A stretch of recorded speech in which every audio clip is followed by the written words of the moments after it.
We're going to take a minute to look at the concept comparison routine that we learned last January.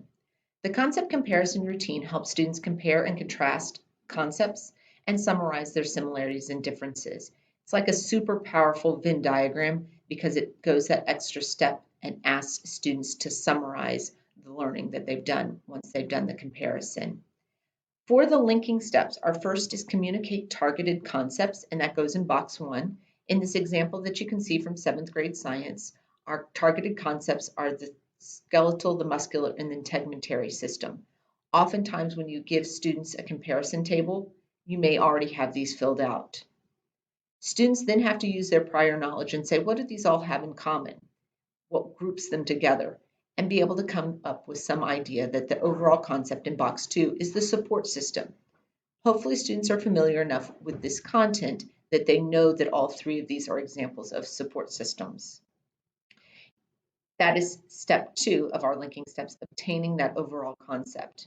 In step 3 of our linking steps, you're going to make a list of known characteristics. So these go here. This sometimes can feel like it takes a long time in class.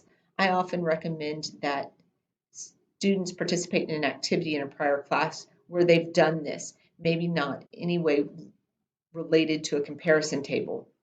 Then when you go to make the comparison table in the following class period, they already have these characteristics done and it's easy for them to pull them out and list them. If it is hard for them to do this, the students may not have learned material well enough to be able to be ready to complete the comparison table. Notice that they do need to be done in parallel. So if you list something in column 1, that a similar or parallel thought has to be in column 2 and column 3. In step 4, you're going to just take those like characteristics and list them in box 4. The easiest way to do this is have students, when they've made their list, just go through and put a plus sign next to the things that are exactly the same. So help maintain homeostasis would get a plus sign because those are likes. And then the things that are different, so example, bones, muscles, hair, skin, and nails, those would get a negative sign next to them. So that tells students what column they're going to go into. So list those steps for like characteristics.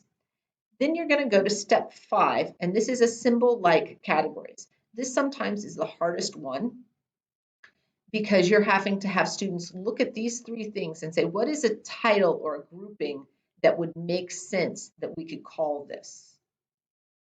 So in this case, these are all describing homeostasis. If students had said something like stable internal environment, that's fine too. Your example of the like category does not have to be exactly the same as students. And in fact, your goal is to have them move to the point where they can do this table on their own and come up with categories that may or may not be the same as yours, but are accurate. Then in step 6, this is record unlike characteristics. So again, you're going to go back to the front of your table. You're going to look for those ones with the negative signs, and you're just going to list them here for the 3 systems, skeletal, muscular, and integumentary.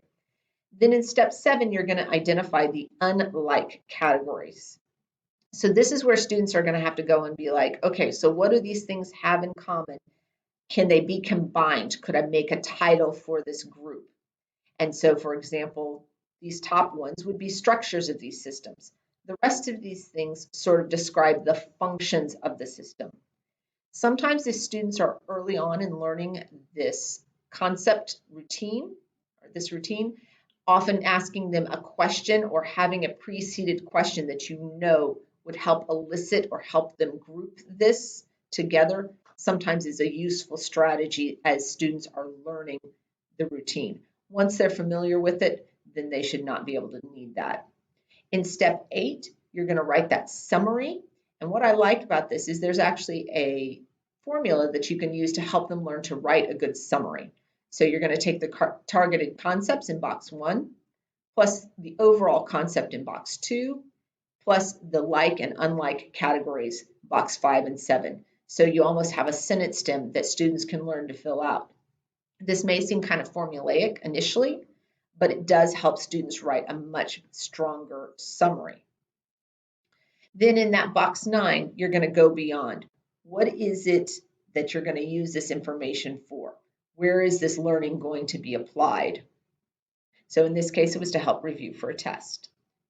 Hopefully this is a quick overview of your concept comparison routine and that you feel comfortable using this in class. If you're not, reach out to one of your department heads or one of your instructional coaches, or just simply somebody in your department who you've seen this use this strategy with skill. It's a very powerful tool.